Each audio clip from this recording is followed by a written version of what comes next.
How can we create a dynamic facial pose? Again, it comes down to looking for some good reference. And before you go scavenging through the internet, let me recommend you a more low-tech solution. Try find yourself a small mirror and put it next to your desk. Just by looking into a mirror, you can start to analyze and understand how your own face works. If you haven't got on one of these archaic devices nearby, well, you can also grab yourself a mobile phone and start taking some selfies. It's a good time to start learning how to make your own reference for animating. The first thing we want to understand about the face is how very malleable it is. It's a part of the body that we can puff our cheeks, drop our jaw wide open, and open our eyes up with surprise. Now, rigs like Kayla have a huge variety of controls in order to emulate this flexibility in the face. There are actually as many controls on the face as there are on the body.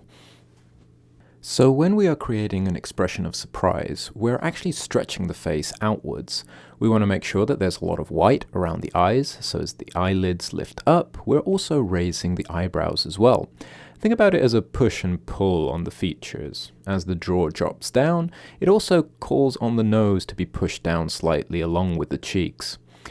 Now, beginners normally pose the face in quite a stiff-like manner because they focus only on posing the main components of the face, the eyebrows, the eyes, and the mouth, and they don't add movement to these secondary parts of the face. Posing the face is very similar to posing the rest of the body. We can also break the face down into a series of lines of action.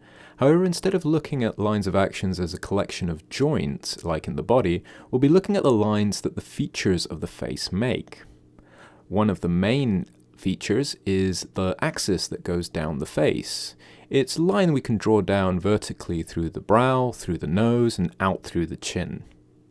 Then we'll have a series of other lines that go across the face, like the line that the eyebrows make, the line and shape of the top eyelids and the bottom eyelids.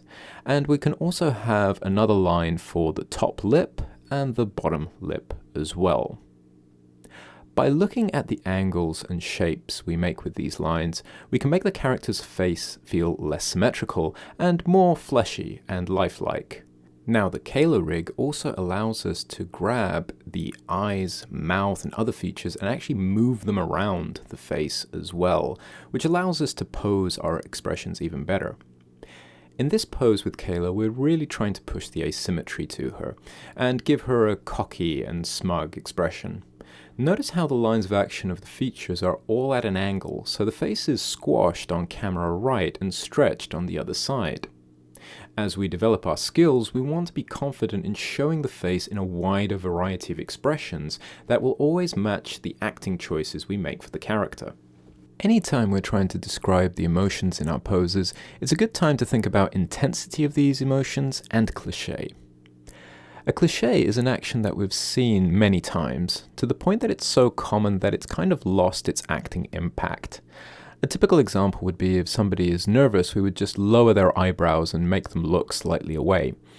We will run into creating clichés if we don't use good reference and don't really spend enough time exploring the variety of poses we can create at a planning stage.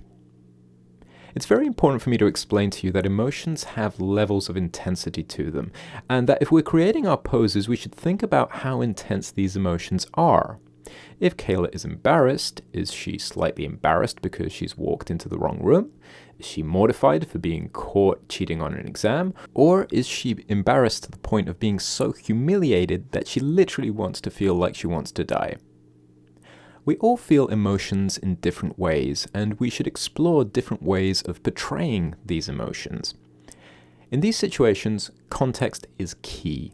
It's okay to invent a small story if Kayla is being called out to the front of the class because she's cheated on an exam, because that gives me much more context on how to pose her expression than if I just had on a sheet of paper written down, she's embarrassed.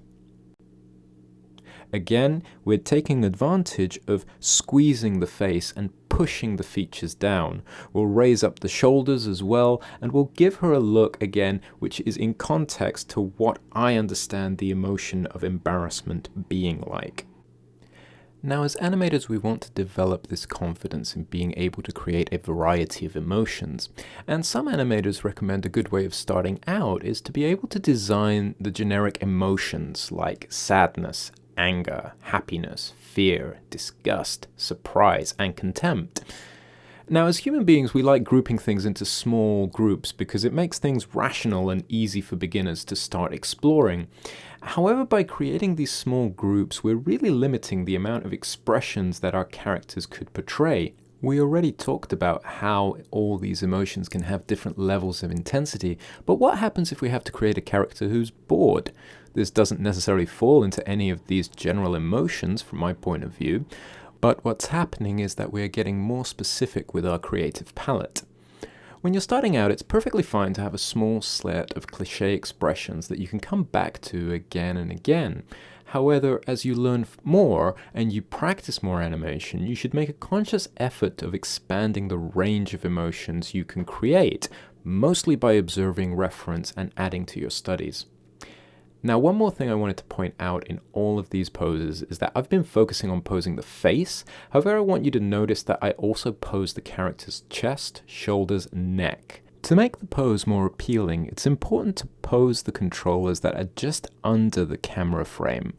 This will add an extra level of appeal to your poses, so don't just focus on posing the face alone when you have a close-up shot, but also remember to pose the upper body as well. One of the most important areas for myself when posing a face is getting the eye line right, making it clear as to where the character is looking. Normally we should think about posing the eyes in cinematic terms. Characters on film tend to look at specific points off the camera frame, which is normally in relation to the character that is in the previous or next cut. Characters in film don't tend to look directly into the camera, but their eyes are slightly off, favoring the left side of frame or the right side of frame. Now, anger is a high-intensity emotion. The eyes will lock onto a subject and the brows will squeeze down to the pupils. If we're animating this in a sequence, anger would build up across the scene. So again, we'd have different levels of the expression building up into this final outburst. Now, if we're looking at Kayla's face in the perspective view, we'll see that her eyes are slightly pointing in different directions. However, the eyes look fine from the camera view. It's important to know when to cheat these things, as we have to balance the advantages of having a strong eye line against having the character's expression viewable from all angles. In this case, I'd favor cheating the pose to camera, which is just because the expression will be more clear and intense, and also I'll have the advantage that I'm actually rendering this out as a still frame without having a moving camera. Now, all of the techniques that I have laid out here are guidelines. Some of these rules can be broken, but it's important to know that when you break a rule, it's because you're thinking about adding a benefit to doing so. When we're posing the face, we should always add to the emotion of the scene, and as humans, we'll tend to empathize greatly with another person's feelings just from their facial expressions. So keep that in mind when making great dynamic facial poses.